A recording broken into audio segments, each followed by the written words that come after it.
Salat menurut bahasa doa. Kenapa doa dinamakan dengan salat? Karena saat berdoa itu kita tersambung kepada Allah. Karena itu kalau ingin cepat dikabulkan doanya, maka antara lisan dengan hati mesti nyambung. Jangan lisannya baca A, hatinya ke B. Ya kan? Doanya minta lulus ujian, tapi hatinya berpikir kredit cicilan, kan repot tuh. Nah, jadi mesti nyambung. Oleh karena itu dalam sholat dilatih tersambung dulu, sehingga seluruh bacaan terkoneksi, doanya terkabul. Itu yang menjadikan seluruh nabi dan rasul itu diperintahkan sholat, dan dalam sholat mereka berdoa. Nabi Zakaria kan dikabulkan doanya saat sholat.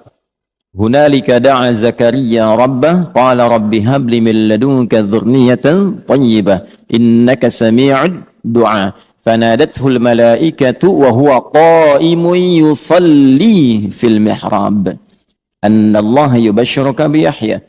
Quran surah ketiga Ali Imran ayat 38 sampai 39. Ya, Nabi Musa itu saat menerima awal wahyu diperintahkan mengadu pada Allahnya lewat salat. Quran surah 20 ayat 14. Innani anallahu la ilaha illa ana fa'budni wa aqimis salata lidzikri. Nabi Isa itu baru lahir, perintah pertamanya itu salat. Ya. Quran surah ke-19 itu Maryam ayat 31 sampai dengan 33 itu. Wa ja'alani mubarakan aina ma kuntu wa awsani bis shalah. Nabi Ismail alaihissalam sampai mewasiatkan pada keluarganya supaya konsisten sholat agar terus terkoneksi dengan Allah. Saya selalu memberikan logika begini, kalau Anda itu punya koneksi dengan pejabat, aksesnya mudah kan? Gitu. Punya koneksi dengan DKM ini aksesnya mudah ke masjid tuh. Ya.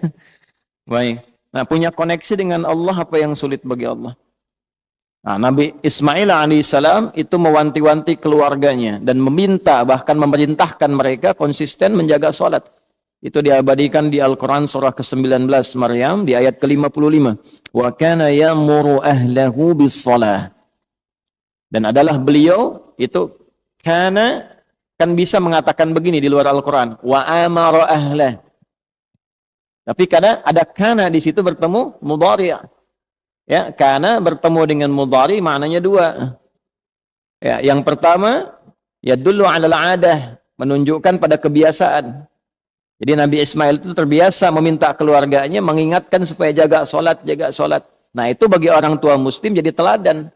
Orang tua harus punya kebiasaan mengingatkan anaknya supaya menjaga sholat. Nah, karena di situ ahlah itu menunjuk pada setiap personnya. Kan keluarga itu ada 4 dalam bahasa Arab. Ya. 1 ailatun, 2 usratun, 3 alun, 4 ahlun. Tuh. Ailatun sifat saling mendukung dari kata aul. Kalau sudah berkeluarga harus saling mendukung, mensupport, mendorong, membantu. Nah, jangan bertikai di lingkungan keluarga. Karena itu pertentangan, perselisihan, permusuhan di lingkungan keluarga itu diantara yang paling tidak disukai oleh Allah dan Rasulnya. Ya, silaturahim itu kan ayat keluarga di An-Nisa ayat pertama yang sering disatukan dalam 3 ayat kan dalam kesempatan Jumat itu.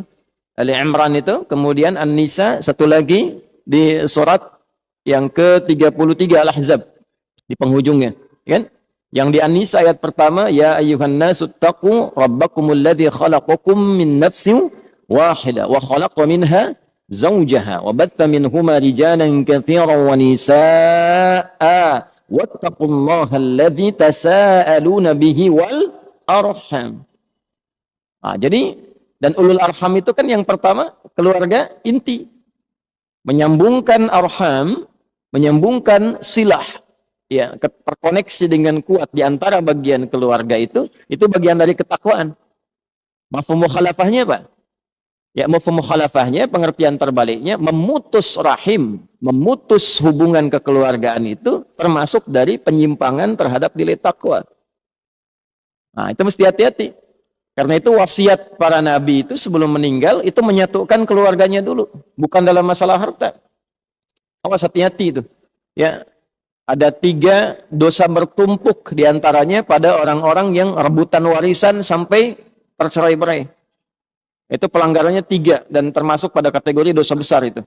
Ya, rebutan warisan sampai bertengkar sampai memutus hubungan silaturahim. Karena itu orang tua dalam hidup satukan, ingatkan sholat, bahkan sebelum meninggal harus dipastikan itu.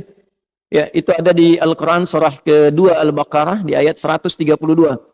Am kuntum syuhada'a idh hadara Ya'qub al-maut idh qala li banihi ma ta'buduna min ba'di qalu na'budu ilahaka wa ilaha abaika Ibrahim wa Ismail wa Ishaq ilahu wahida wa nahnu lahu muslimun. Apakah kalian pernah dengar kisah, pernah tahu tentang cerita bagaimana Nabi Ya'qub itu menjelang wafatnya beliau kumpulkan anak-anaknya, keluarga besarnya. Kalau besok lusa bapak meninggal, iman kalian bagaimana? Salat kalian bagaimana? Jangan khawatir, kami akan konsisten menjaga tauhid iman kami, menyembah Allah ya seperti generasi bapak dan